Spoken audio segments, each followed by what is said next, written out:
C'est un moment important. C'est un moment. Un, deux.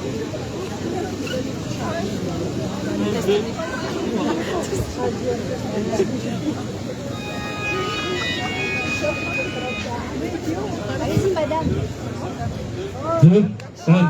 Très bien. Donc, mes chers amis, c'est important en fait de vous être restés fidèles au combat pour une cause juste. Et vous êtes restés pendant plus d'une année, c'est-à-dire vous êtes déterminés parce que vous avez des convictions, parce que vous avez des valeurs. Et ils sont rares en fait les gens qui sont restés pendant plus d'une année. Il y a des gens qui ont abandonné parce qu'ils ont peur. Il y a des gens qui ont abandonné parce qu'ils n'ont pas le temps. Il y a des gens qui ont abandonné parce qu'ils n'ont pas la conviction.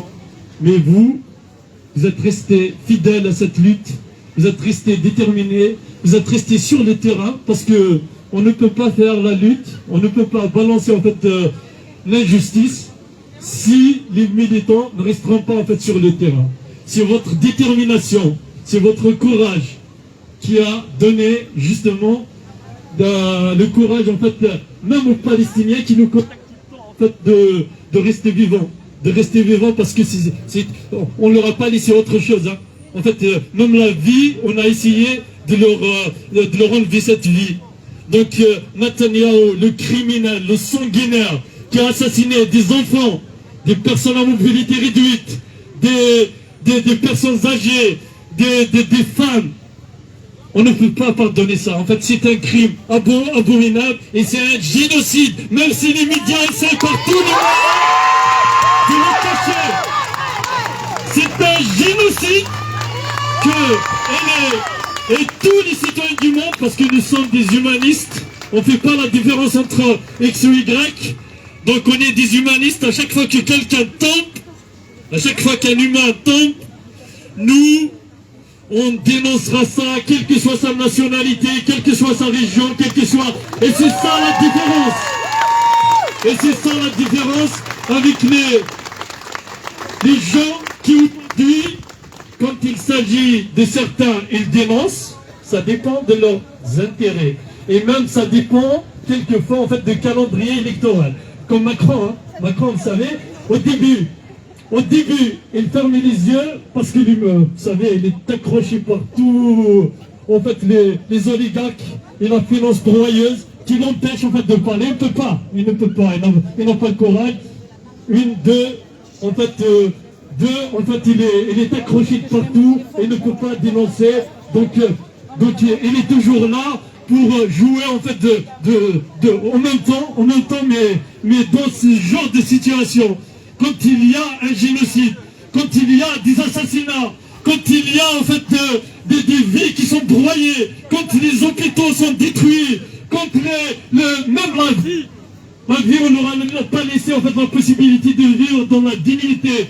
Quand les enfants sont morts, on ne peut pas se perdre, on ne peut pas jouer au calendrier électoral où en fait d'un coup on dénonce, de l'autre coup pour des objectifs en fait politiques, on va essayer de faire la balance parce qu'il y a des élections locales qui s'approchent. Et il faut, ça c'est une question de conviction, pas une question de discours ni d'intérêt. Ce n'est pas parce que Macron, c'est un enfant de la finance broyeuse.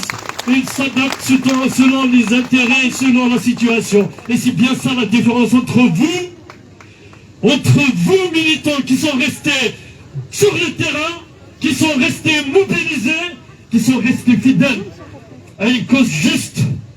Nous, on ne reculera jamais. On organisera tous les dimanches des rassemblements ici. Et le drapeau de la Palestine, même s'ils ont essayé de l'enlever, hein, je vous assure qu'on a fait tout. On a fait tout pour le maintenir. Vous allez trouver ici jusqu'à la libération effective de la Palestine. Et vous savez très bien, eux, ils ne veulent pas entendre le mot Palestine. Vous savez, méthodiquement, ils l'ont fait d'une manière cruelle. Ils ont essayé par tous les moyens de dire, on va commencer par remplacer le mot Palestine par Gaza. Comme ça, les gens ils vont oublier que ça, là, on lutte pour la Palestine et non pas uniquement pour Gaza. Free! Free!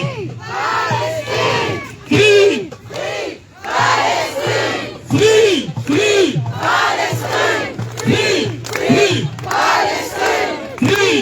Free! Palestine! Free! Free! Palestine! Vous savez, vous avez vu en fait sur les médias propagande. Sur les médias propagande, voilà pourquoi. Moi je vois un certain nombre d'entre vous sur en fait le TikTok et sur Facebook, même si ces réseaux ils essaient en fait de nous empêcher aussi de nous exprimer. C'est important, c'est très très important. Et il faut continuer à faire des lives, vous les jeunes, parce que vous êtes l'avenir. Vous êtes l'avenir. Vous êtes l'avenir de l'humanité et vous êtes l'avenir de la paix. Nous on lutte pour la paix, on lutte pas pour la guerre. Voilà pourquoi, quand les gens dansaient ici, nous on n'a pas arrêté, tout simplement parce que les gens qui dansent, parce qu'ils montrent que la vie est plus forte que la mort, et que ceux qui essayent de nous imposer la mort, on leur imposera la vie, on leur imposera la vie, ceux qui assassinent des enfants, c'est des ennemis de l'homme et c'est des ennemis de l'humanité. Ceux qui assassinent des personnes à mobilité réduite, ce sont des ennemis de l'homme et ce sont des ennemis de toute l'humanité. Ceux qui assassinent les femmes, ce sont des ennemis de l'homme et des ennemis de l'humanité. Ceux qui détruisent des écoles, vous imaginez des écoles, des hôpitaux où en fait il y a des enfants vivants. Donc on les assassine avec leur maman. Ceux qui enterrent les enfants. Oui, donc on les assassinait avec à côté d'eux, leur maman et un enfant. Cette image cruelle n'a pas choqué un certain nombre les partisans de crimes et les ennemis de l'humanité. On leur imposera notre discours, ces gens-là sur les plateaux de télé qui par tous les moyens de cacher ces crimes et même de justifier l'injustifiable sur des chaînes en fait des gens qui ne sont liés à la réalité que leurs propres intérêts. Nous ne sommes pas comme ça parce que nous sommes des humanistes qui en lutte pour le droit du peuple à disposer de lui-même et du peuple palestinien à disposer de lui-même. Le peuple palestinien a le droit de disposer de lui-même. La semaine dernière, je vous raconterai. La semaine dernière, c'est une anecdote. Il y a des jeunes filles en fait juives qui sont venues nous voir pour nous poser des questions. On leur a expliqué que les Palestiniens, en 1948, ils ont accepté la présence des Juifs en fait en Palestine. Et n'ont jamais été contre leur présence, la présence des Juifs. Donc comment on peut dire que les Palestiniens sont antisémites ou on raconte en fait des blagues? Au contraire, en fait, c'est les sionistes qui ont déclenché la guerre. Parce que eux, ce sont des ennemis de l'homme et de l'humanité, il faut le dire. Ils ont vécu en harmonie, les Palestiniens étaient... Parce que les Palestiniens, ce sont des humanistes.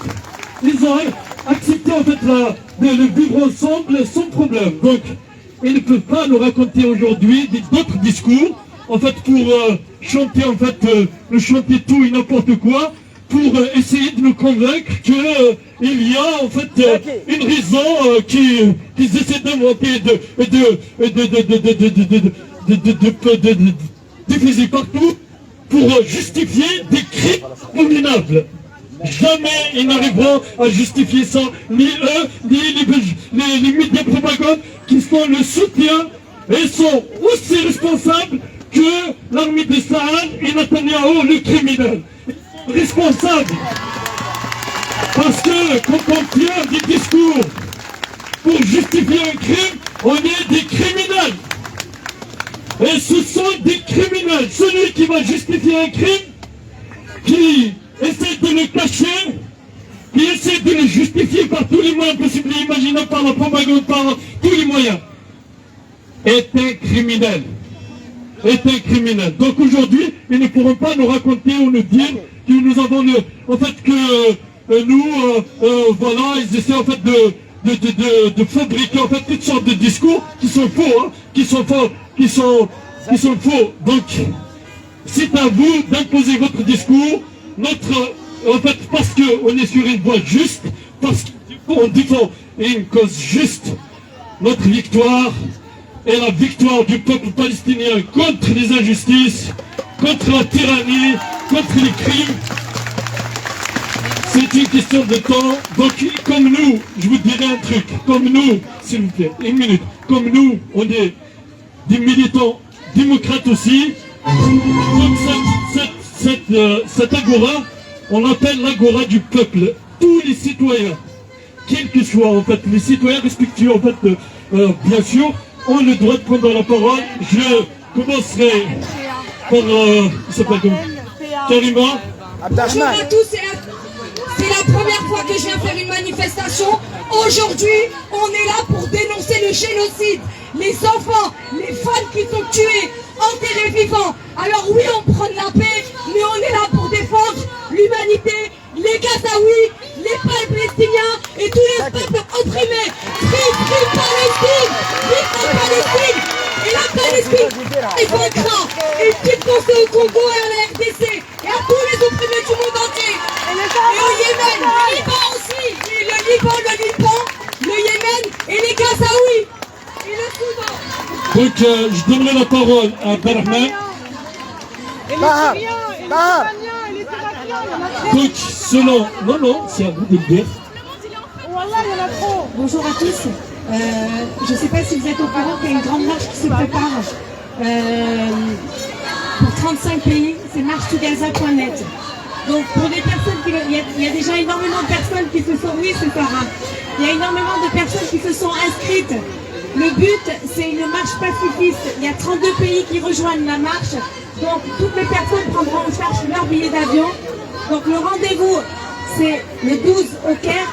La marche débutera le 13 jusqu'aux portes de Gaza, Inch'Allah. Donc toutes les personnes qui veulent marcher jusqu'à Gaza, vous allez sur le site marche-to-gaza.net. Il y a tout qui est inscrit dessus. Vous avez la charte, vous avez tout est dessus. Voilà. Donc les amis, hommes et femmes, ça serait bien de faire cette marche. Merci pour votre courage, parce que c'est très courageux en fait d'y aller jusqu'en Palestine. Il va prendre la parole, après c'est vous madame. Nous on va donner la parole à tout le monde. C'est ça notre ADN, et c'est ça notre vision en fait de la démocratie, c'est ça notre vision en fait de l'humanité. On est des humanistes, donc tout le monde a le droit de prendre la parole. Merci. Oui, salam alaikum, bonjour à toutes et à tous. Moi, je voudrais attirer votre attention, je voudrais interpeller les instances internationales. Les instances internationales, vous savez, l'ONU a été créée en 1940 par Roosevelt et Churchill dans le sens d'arrêter la Deuxième Guerre mondiale. Mais aujourd'hui, est-ce que les instances internationales et le droit international se fait valoir par rapport aux forces aériennes militaires israéliennes qui sont en train de bombarder Gaza? Et vous savez bien, Gaza, elle est livrée à elle-même. Gaza n'a pas une armée.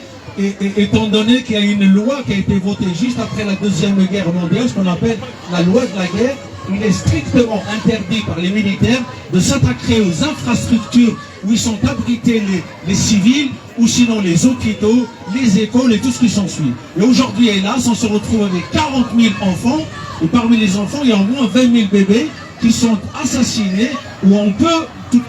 Tout à l'heure, mon camarade a dit c'est un génocide. Vous savez, en termes juridiques, on peut qualifier de génocide quand il y a eu préméditation. C'est-à-dire préparation d'y aller assassiner, d'y aller exterminer un peuple, et ça c'est le cas. Donc au niveau de la loi internationale, nous militants des droits de l'homme, on a le droit d'utiliser le qualificatif de génocide, parce que ça a été prémédité, préparé. Par conséquent, aujourd'hui, il y a que 2 pays dans le monde, 3 pays qui ont porté plainte contre Netanyahou.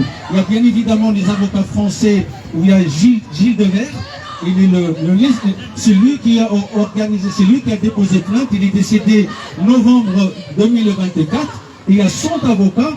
Par contre, il y a un mandat qui a été prononcé par la Cour pénale internationale contre Netanyahou. Où est-ce qu'ils sont les pays qui adhèrent aux Nations Unies? Normalement, juridiquement, s'ils se déplacent dans n'importe quel pays, ils devraient s'arrêter et emprisonner. Et aujourd'hui, ce n'est pas le cas. Donc la question que je me pose, nous, militants de droits de l'homme, on doit être à cheval sur le droit international.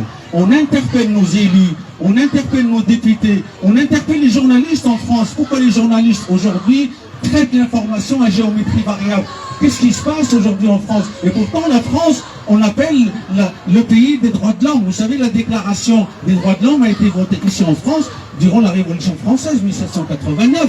C'est à partir de cela, et puis la Charte universelle des droits de l'homme qui a été votée décembre 1948 ici en France. C'est la raison pour laquelle on appelle la France le pays des droits de l'homme.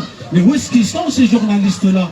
Où est-ce qu'ils sont ces militants, les communistes, les humanistes, etc. pour dénoncer un génocide à ciel ouvert?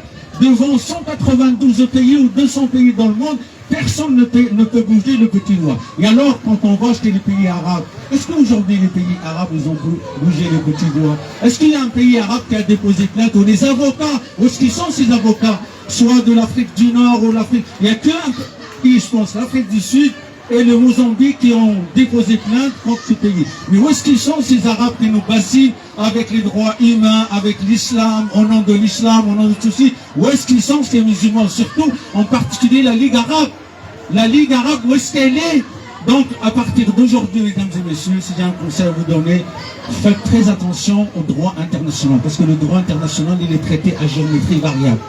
Rappelez-vous, depuis 1945, depuis la création de 1940, on n'a jamais jugé un grand président dans le monde. On a jugé que les Africains, comme Laurent Gbagbo, comme Milosevic, tout ça, mais c'est des petits. Est-ce qu'on a jugé George Bush père avant sa mort? Est-ce qu'on a jugé par rapport au génocide qui est commis en Irak? Ce sont des par 2 millions de morts, et parmi ces 2 millions, vous savez, 200 000 enfants. Et vous savez ce qu'ils ont fait les scientifiques militaires américains? Eh bien, ils ont fait des expériences sur les bébés quand on les prive de lait. Comment ils vont mourir? Est-ce qu'ils vont mourir par asphyxie ou par un problème respiratoire ou par un problème pulmonaire, afin de développer leurs armes bactériologiques? Donc on a utilisé les enfants irakiens à la place des rats et des souris. Et voilà les Nations Unies, voilà le tribunal international, voilà la Cour pénale internationale. Donc c'est à nous le peuple de se prendre en charge, d'écrire, d'interpeller nos élus, d'écrire à tout le monde et de faire pression ici en France sur le gouvernement français, sur les élus français, afin d'être juste comme avant, quand on a connu le général de Gaulle, le Jacques Chirac et tous les républicains qui ont eu quand même une juste cause, qui ont défendu le droit en juste, pas comme aujourd'hui, à géométrie variable. On voit les Palestiniens mourir devant tous les pays du monde, surtout les pays des Golfe, vous savez. Les pays des Golfe, la moitié de ces pays des Golfe, pour votre information, la moitié des armes sont financées par ces pays de Golfe. Vous savez, parce qu'un missile, il coûte en moins de 100 000 euros. Et bien, c'est qui paye cela? Et bien, c'est les pays de Golfe. Et surtout, vous les musulmans, faites attention au pèlerinage et au petit pèlerinage, parce que ce pèlerinage et petit pèlerinage, c'est un financement des armes, c'est un financement, c'est un soutien indestructible pour Israël et pour tous ces pays. Donc moi, je tiens à attirer votre attention. C'est vrai que le pèlerinage, certains vous disent le Saint-Esprit, ce qui s'ensuit, mais le musulman, un musulman, il est éveillé, un musulman, il a son cerveau, un musulman, il réfléchit. Donc ne donnez pas votre argent à ces lobbies qui sont en Arabie Saoudite afin d'assassiner vos frères et sœurs. Et ça, c'est votre responsabilité, c'est notre responsabilité à ne pas donner notre argent n'importe où. Je vous remercie de m'avoir écouté. Je vous souhaite à tous bon courage. Effectivement, en fait, vous avez vu, vous savez combien les Émirats Arabes Unis, l'Arabie Saoudite et le Qatar ont donné à la bête je parle de Trump. Hein. En fait, c'est une bête sauvage en fait, qui est assassine et cruelle. Donc, ils lui ont donné 5 000 milliards de dollars. Vous imaginez, en fait, ils peuvent construire, en fait, ils peuvent reconstruire toute la Palestine, en fait, 10 fois ou 20 fois. Ils ont choisi de donner à une bête qui est là, en fait, pour surveiller. Et je vais vous dire un truc, parce que les médias ne parlent pas de ça, hein, les accords d'Abraham. Ben, pour moi, au contraire, hein, c'est les accords d'Abraham qui ont accéléré le génocide. Il faut le savoir. Pourquoi? Parce que, je vous assure, et moi je suis convaincu, et la plupart des organisations ne le diront jamais, et vous n'entendrez jamais ça. Vous savez, s'il y avait une démocratie en Arabie Saoudite, s'il y avait une démocratie au Qatar, s'il y avait une démocratie en Égypte, s'il y avait une démocratie en fait aux Émirats Arabes Unis, s'il y avait une démocratie en fait dans toutes les...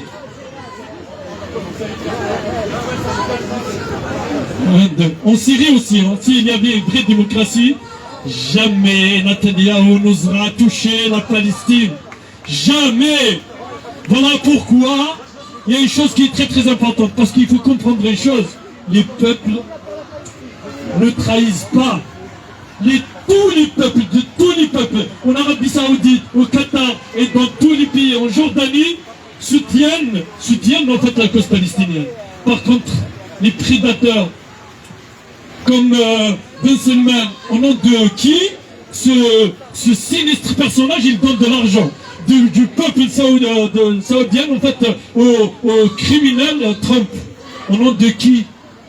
Au Gideon, en fait, qui s'attaque à ses frères et sœurs, hein. Vous savez, les gens n'ont même pas le droit de parler de la cause palestinienne dans l'une des meilleures universités au monde. Ils n'ont pas le droit de réfléchir. Ils n'ont pas le droit de soutenir une cause juste. Voilà la cruauté. Donc, les accords d'Abraham ont accéléré le génocide. Et c'est ça la réalité. Et personne ne nous imposera en fait un autre discours. Trump, c'est lui le responsable. S'il y avait la démocratie autour d'Israël, ils ne pourront pas voler, ni avec leurs avions, ni avec rien. Parce qu'il y a la démocratie autour de lui, donc il n'osera jamais toucher la Palestine. Il n'osera jamais toucher la Palestine. Donc c'est à vous, y compris nos pays, mon pays, l'Algérie. Interdiction de marche et de rassemblement, de soutien à la cause palestinienne. Nous avons appelé à plusieurs reprises à sortir pour dénoncer le génocide. Ils les ont empêchés. Faut le savoir. Et ils n'ont pas osé déposer une plainte contre le génocidaire Netanyahou. C'est l'Afrique du Sud, les courageux. Voilà, vous voyez, pour le Marzen et le roi. C'est les soutiens de Netanyahou. Il faut le dire, parce que nous, on est responsables.